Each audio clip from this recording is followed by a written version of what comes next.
Bollywood star Priyanka Chopra Jonas has created quite a buzz with her recent appearance on The Ellen DeGeneres Show.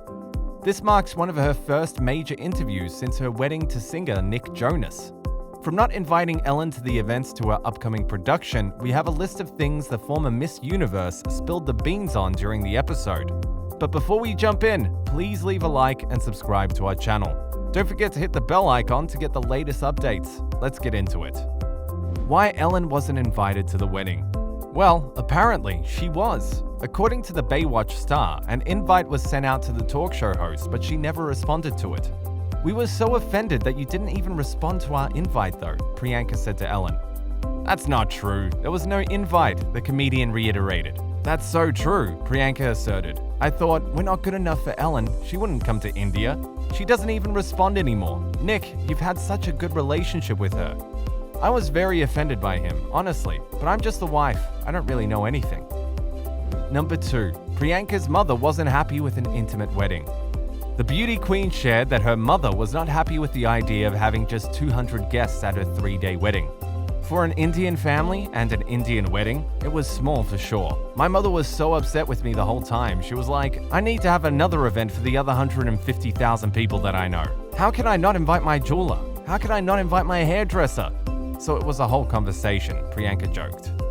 Number 3. How the now married couple met.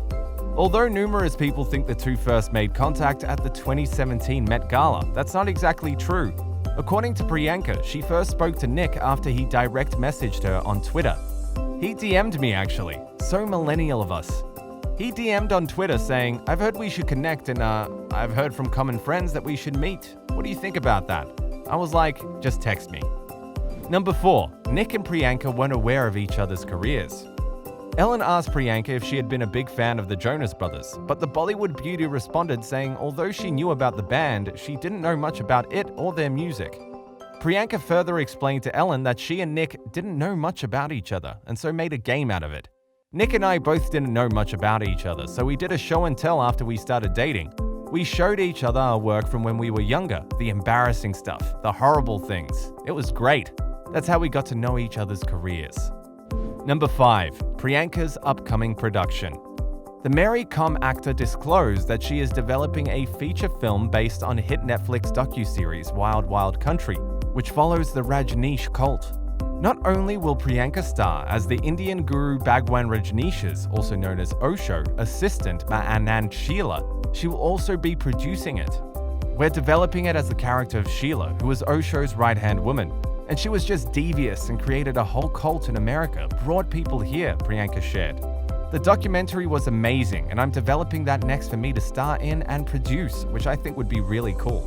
But not all relationships are like Priyanka and Nick's. Elizabeth Chambers filed for divorce after her husband was accused of doing some pretty weird stuff.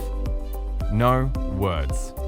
No one could blame Elizabeth Chambers for only having those 7 letters to offer at first when she came across an Instagram caption that took a jab at the bizarre mess enveloping her estranged husband, Armie Hammer, who has been accused of sending graphic sexual messages, some of them fetishizing violence, to multiple women. On January the 10th, an anonymous account going by House of Effie on Twitter and Instagram shared screenshots of purported past DMs from Hammer. The since-deleted post went viral and countless people chimed in, including writer Jessica Cienci Enriquez, who had spent time with the actor and asserted her opinion that the messages were real. The online chatter quickly broadened to allegations that he'd been controlling and emotionally abusive to women in the flesh as well, and his private Instagram account was soon unearthed. At first, Hammer's camp didn't return requests for comments, but after a few days, he slammed the bull-esque claims. Decrying the vicious and spurious online attacks against me, he announced on January the 13th that he was exiting the upcoming action comedy Shotgun Wedding, which he was supposed to start filming with Jennifer Lopez in the Dominican Republic. In a statement, he said that he couldn't, in good conscience now, take off and be away from his children for 4 months. And now, it's anyone's guess what Elizabeth will do next. "For weeks, I've been trying to process everything that has transpired," Chambers shared in a February the 1st post. "I'm shocked, heartbroken, and devastated. Heartbreak aside, I'm listening and will continue to listen and educate myself in these delicate matters. I didn't realize how much I didn't know. I support any victim of assault or abuse and urge anyone who has experienced this pain to seek the help she or he needs to heal. At this time, I will not be commenting further on this matter.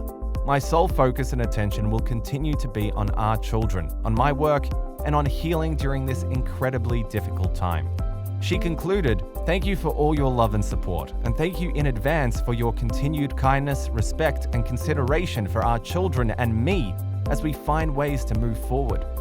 So that wraps it up for this video. Thank you so much for watching, and if you liked it, share the video with your friends and tell us what you think about the whole situation down in the comments.